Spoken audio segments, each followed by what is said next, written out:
Good morning, everyone.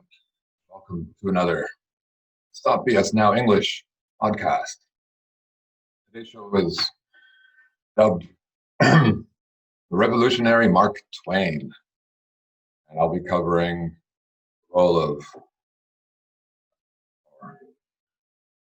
what the good text of Tom Sawyer's Adventures tells us about. Let's have a look. Why call Mark Twain revolutionary? Well, look at that hair. He sported an afro as fine as my own. But seriously, Mark Twain, the Mark Twain they didn't teach about at school. It's on a Marxist website. Some people still care about revolution. I'm said, this is a quote from Mark Twain, I'm said to be a revolutionist in my sympathies, by birth, by breeding, and by principle. I'm always on the side of the revolutionists, because there never was a revolution unless there were some oppressive and intolerable conditions against which to revolt. Indeed, revolutions are ongoing, although they might now be called civil wars, uprisings, and they might be misnamed, and they might be fake too. But we can discuss those things at another time. Today it's health and medicine. What does Tom Sawyer's story tell us about health and medicine? And does it apply to us today? Let's have a look at the text. I begin with chapter 12, where Aunt Polly, Tom's guardian of sorts, attempts to cure him. Well, what does he have? What condition does he suffer? Depression. How does she want to cure him? Well, with little purchases. She's a good consumer. She was one of those people who are infatuated with patent medicines and all newfangled methods of producing health or mending it. Patent medicines. That means someone went through the patent office to patent these medicines to ensure that no one else could make a profit from them. This highlights the fact that the American medical system is based on profits and is intent on producing profits rather than health. The global system now, but perhaps it's most intense in the United States. The leading cause of personal bankruptcy remains medicine. Perhaps the leading cause of enormous and unjustifiable wealth is medicine. Bill Gates, for example. Aunt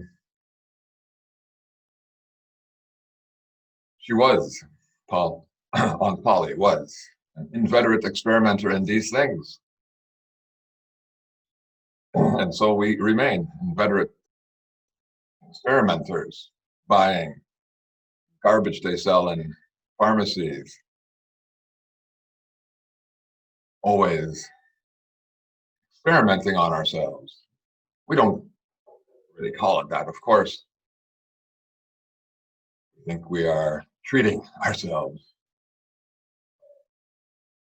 Honestly, we're all experimenting on ourselves, and the experiment's not going so well. When I look out there at the state of the average person's health, not impressive. When something fresh in this line came out, she was in a fever right away. Indeed, a mental fever. These people are mentally sick. Try to cure themselves while they have no understanding of what health is, and they are overly excitable about all manner of BS. As right now, the whole world has become quite excited about protecting itself from their largely imaginary coronavirus, COVID-19. She was never ailing, but on anybody else that came handy, she would experiment. She was a subscriber for all the health periodicals and phrenological frauds, and the solemn ignorance they were inflated with was breath to her nostrils. All the rot they contained about ventilation, how to go to bed, how to get up, what to eat, what to drink, and how much exercise to take, etc. Right. So, according to our good narrator, health periodicals are full of rot. Of course, health periodicals in that day and age were not so scientific, dare I use that word.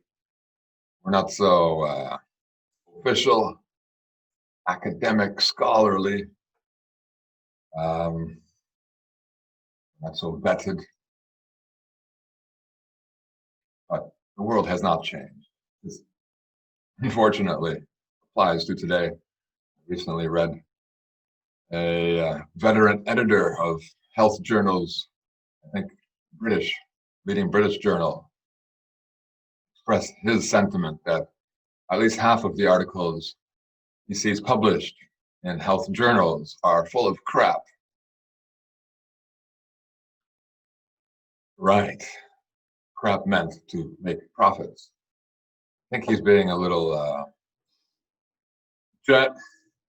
conservative in his estimate. It's all about profits. Although, mind you, judging from a website like Green Med Info, there's a lot of good works being published there, but those works never make it to market because somehow good medicine is not profitable.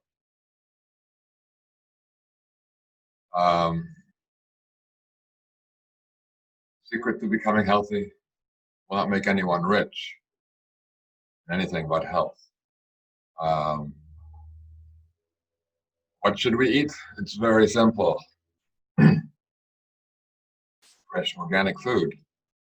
Try not to cook it. How much exercise should you get? I don't think you need to buy a book on that.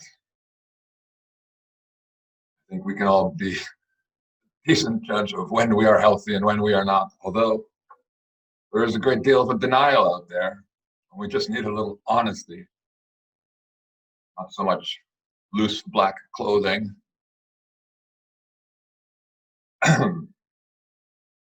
Not so much fantasy about shapes and sizes of all sorts being equally acceptable.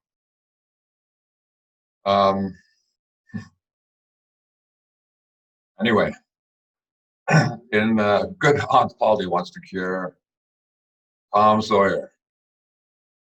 The boy is depressed because his most recent love, a young girl, has fallen ill and is unable to see him for a period of months, the entire summer holiday vacation, I believe.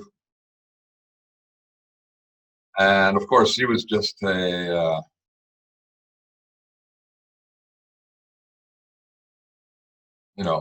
place for someone who was to provide him with the love he should have been getting from Aunt Polly, from teachers, from preachers, from neighbors, from society in general. Instead, he got nothing but beatings and humiliation, onerous work, boredom. So we're surprised that he's depressed. And of course, it's convenient to blame a disease, blame someone else, to blame something for our physical condition, instead of blaming ourselves. We are now blaming Mr. Corona, while in fact our sickness, our illness has many causes. None of them are really viral. I suspect 5G, air pollution, food pollution, water pollution, and other man-made sources of ill health are responsible. But we want to blame the animals, bats, carrying some virus, germs.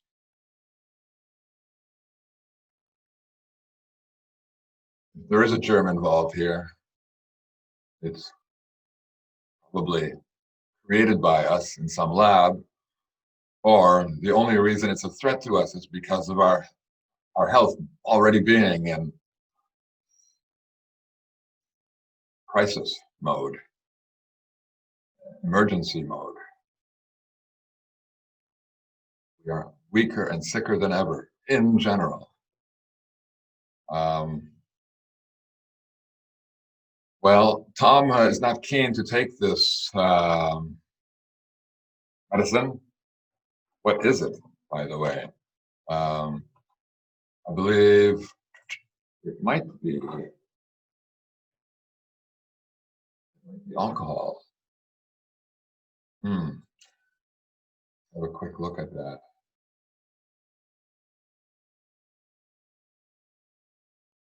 Here we go. She ordered a lot at once, this new medicine. She tasted it and was filled with gratitude. It was simply fire in a liquid form. Wonderful. So she dropped the water treatment. Wow, weird. We still believe in water. Well, perhaps with some good reason. It's now polluted our water, public water. It was simply fire in a liquid form. What could taste like liquid fire? Could it possibly be strong alcohol? Pure alcohol? I wouldn't be surprised. Turns out in the 1800s and part of the 1900s, alcohol was the main ingredient in most medicines. Had some beliefs. They believed that it had healing qualities. I think that was an old belief propagated by the Catholic Church as fondness of wine, fondness of making profits from wine. No doubt motivated that belief. The healing properties of wine. And judging from the reaction of Tom's cat to drinking a little bit of this firewater, it just might be alcohol. Let's have a look. Well, yes, I think I have a website open on this subject. Let's see. Maybe I've closed it already. No worries. There's plenty to learn about medicine in the past. Alcohol was common. And what else could we touch on here? On the subject of medicine, there is Tom and Huck attempting to cure warts with dead cats. Kid you not.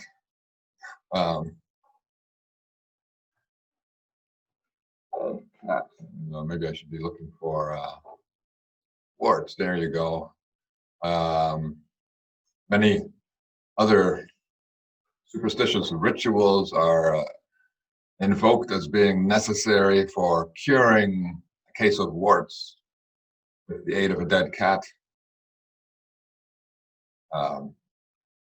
Very superstitious stuff. Of course, it's nice to assume that Mark Twain was criticizing a part of American culture that has since disappeared and been replaced by good science.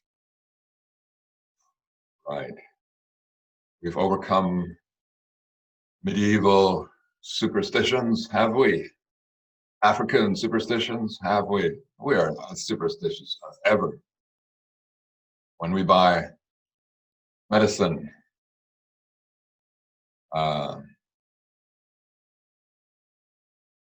vaccines, and we believe what we are told about them, how is that any less superstitious than believing in a dead cat? The medical efficacy of a dead cat. It's no different. We are as superstitious as ever. We believe the magicians, the swindlers who speak to us, the charlatans who pose as experts, drug pushers who pose as doctors, all superstition still.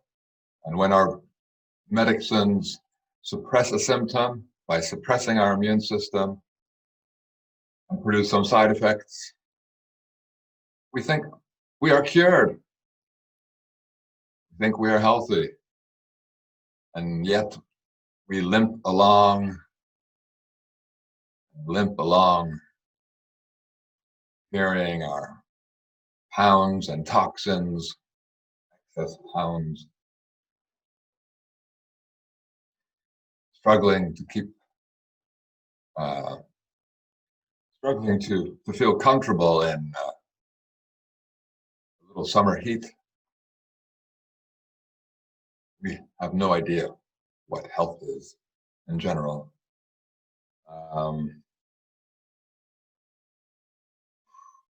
We need to live a little more like Tom Sawyer and Huck Finn, outdoors and busy.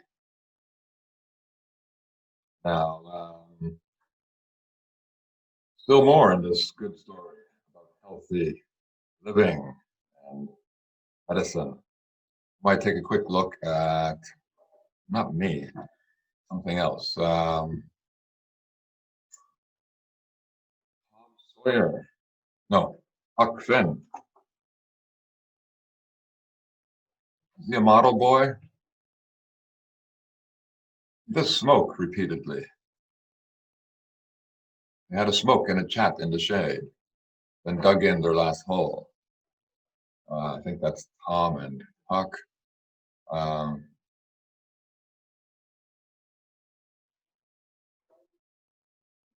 Lots of candle smoke there. More candle smoke. We'll eat and smoke when we get to the skiff. There's Huck and Tom again. I don't see any evidence in this text that Mark Twain was critical of smoking. He does associate smoking with Huck Finn. But does he smoke in the second novel? That might be more telling. He does smoke in this novel, where he's still under Tom's pernicious influence. Mind you, smoking was much healthier at that time, before the days of added chemicals, herbicides, and pesticides. Nowadays, unless you can buy organic tobacco somewhere, you are breathing in lungs full of chemicals. So it's little wonder that smoking is the leading cause of lung cancer, emphysema perhaps too.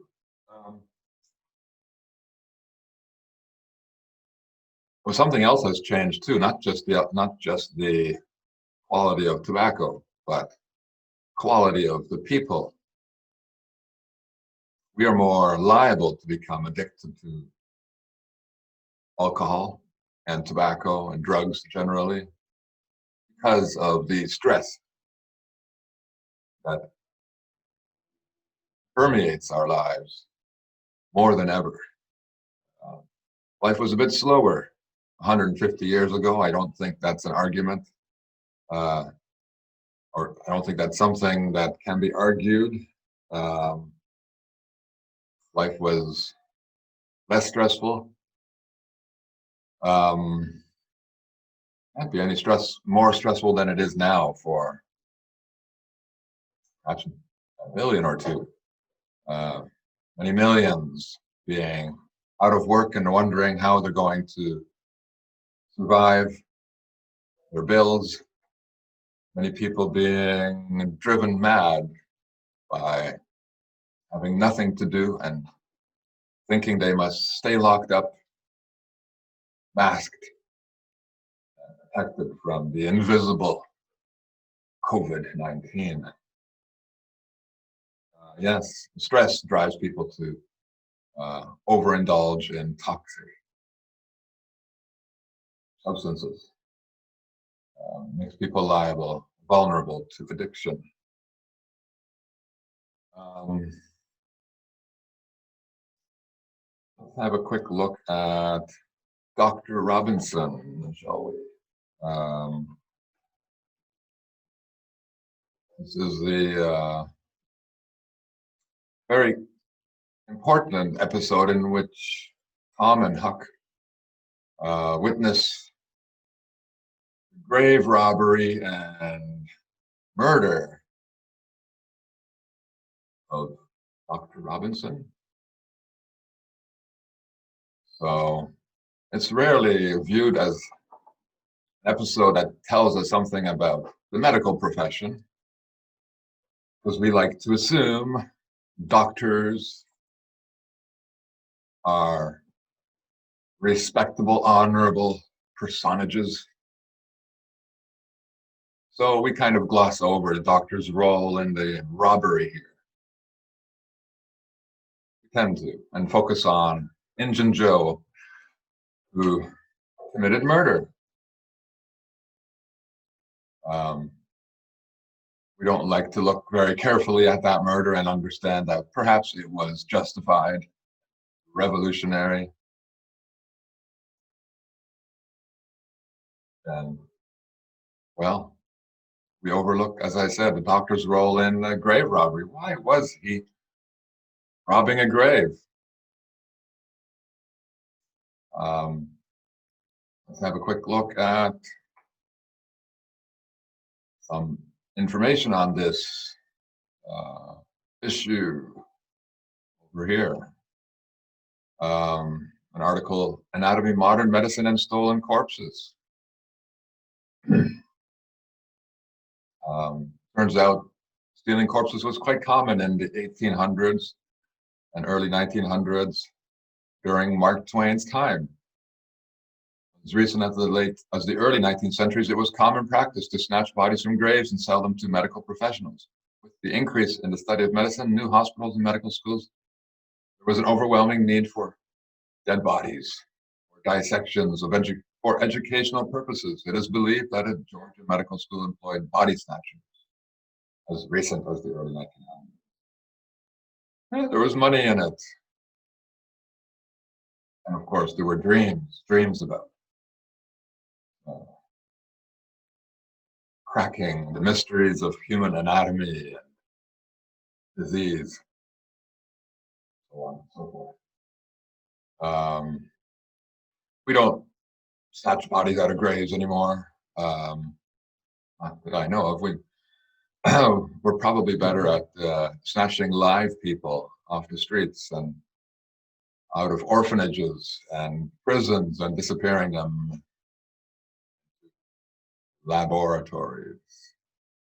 At the same time, the medical profession has expanded its tactics, and now experiments on living people. Aside from the possibly many thousands who are paid every year to try experimental medicines, the military has quite a history of experimenting on civilians. Here's a list of some 50 experiments performed on people, usually with the aim of seeing how effectively we can kill people. In some cases, how effectively we can sterilize them, etc., etc. I think this list takes us right to the end of the past century. Yes, somehow information isn't available about the last 20 years.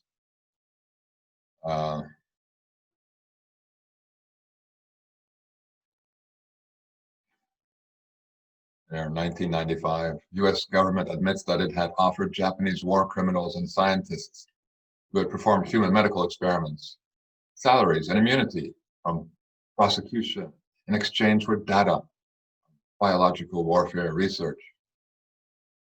The U.S. worked with German war criminals and brought them, welcomed them, Americanized them in Operation Paperclip. Apparently, they also forged relationships with Japanese war criminals. And the story continues, presently, the vaccine industry is also immune from prosecution. Did you know that? At least in the States. The heart of the vaccination world. They have immunity. I'm not sure what the legislation is called anymore, but if you ever want to sue vaccine company, you have to go into secret court system, some compensation program. It's secret. Defendants must sign an oath of secrecy, and if they receive any compensation, it is not from the corporation, not from the pharmaceutical company, but from the government, from their own pockets. How nice. How immune can you be? Of course, Bill Gates wants that immunity all over the world as he's trying to push his vaccines on every country.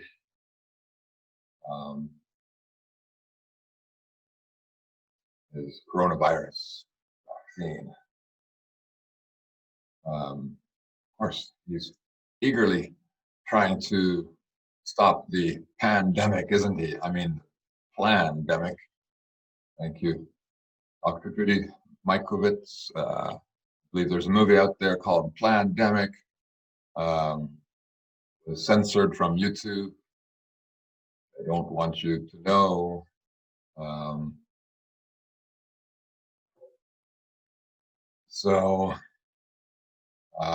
Articles by the Last American Vagabond, A Killer Enterprise, how one of Big Pharma's most corrupt companies plans to corner the COVID-19 cure market. Yeah, I think we have about 20 companies presently competing to produce the experimental vaccine for our benefit. Indeed, for our benefit.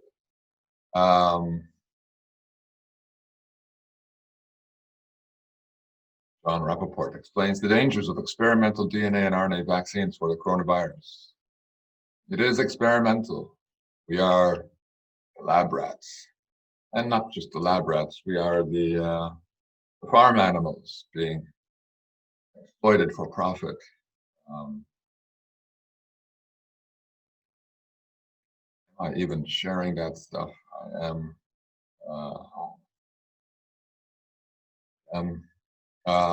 Back to our novel.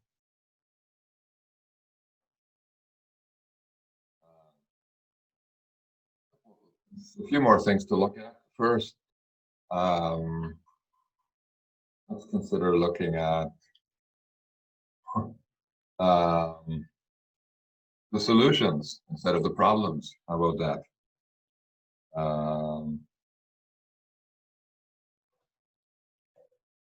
Twain also has things to mention to say about this.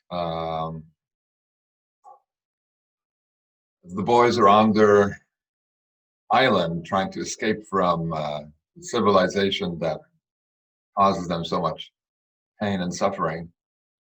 Their little utopian island. They go fishing to feed themselves. They prepare their fish over a fire, and they find that their food tastes better than ever. Why go home and eat there when you can make far better meals away from home? They did not know that the quicker a freshwater fish is on the fire after he is caught, the better he is. And they reflected little upon what a sauce, what a stimulant, open air sleeping, open air exercise, bathing, swimming really, and a large ingredient of hunger makes too. Fresh food, exercise, fresh air, good deep sleep. Outdoors, closer to nature. It's really quite simple, isn't it? Or it used to be when this was possible.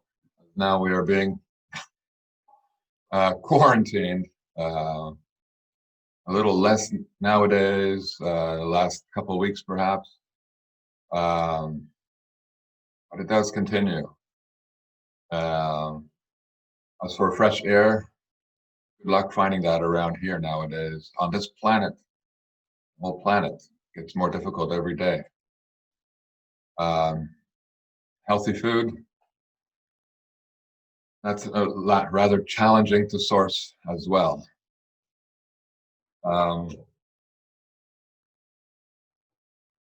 Next, I'd like to take us to page 1. Curious little detail there in Aunt Polly's garden.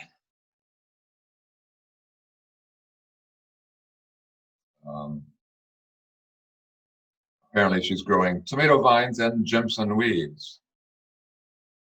Easy to overlook. Jimson weeds. I don't think many modern readers know what that is. I didn't. And I'm not too ancient yet. Still fairly modern.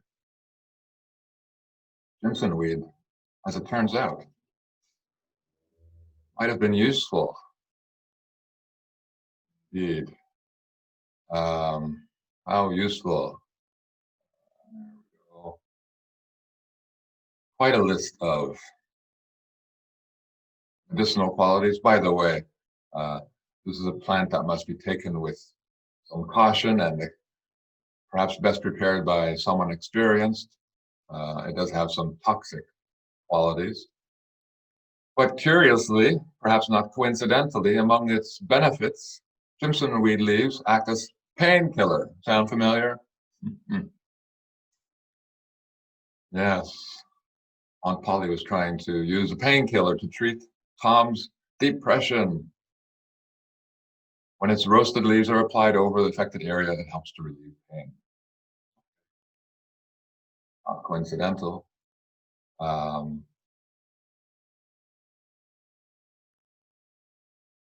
So why didn't she use it? What is Mark Twain's message? Revolutionary. The cures are out there. We don't need laboratories, swindlers, hucksters pushing their so-called medicines on us. Patent bullshit. It's out there.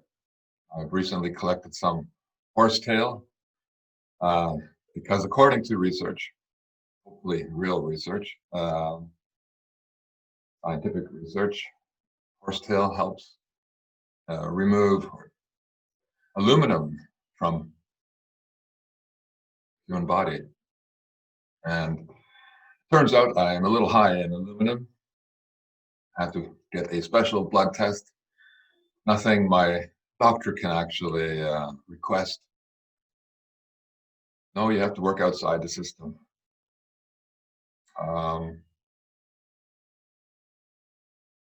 Jimson, there are lots of medicinal plants growing all around. Really, good food is medicinal, so we should call it all medicinal food. Distinction between food and medicine should be abolished. You can't eat it and grow it, probably not medicine.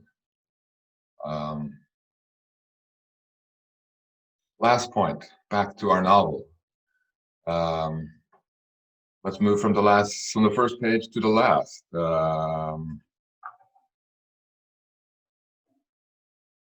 Second last.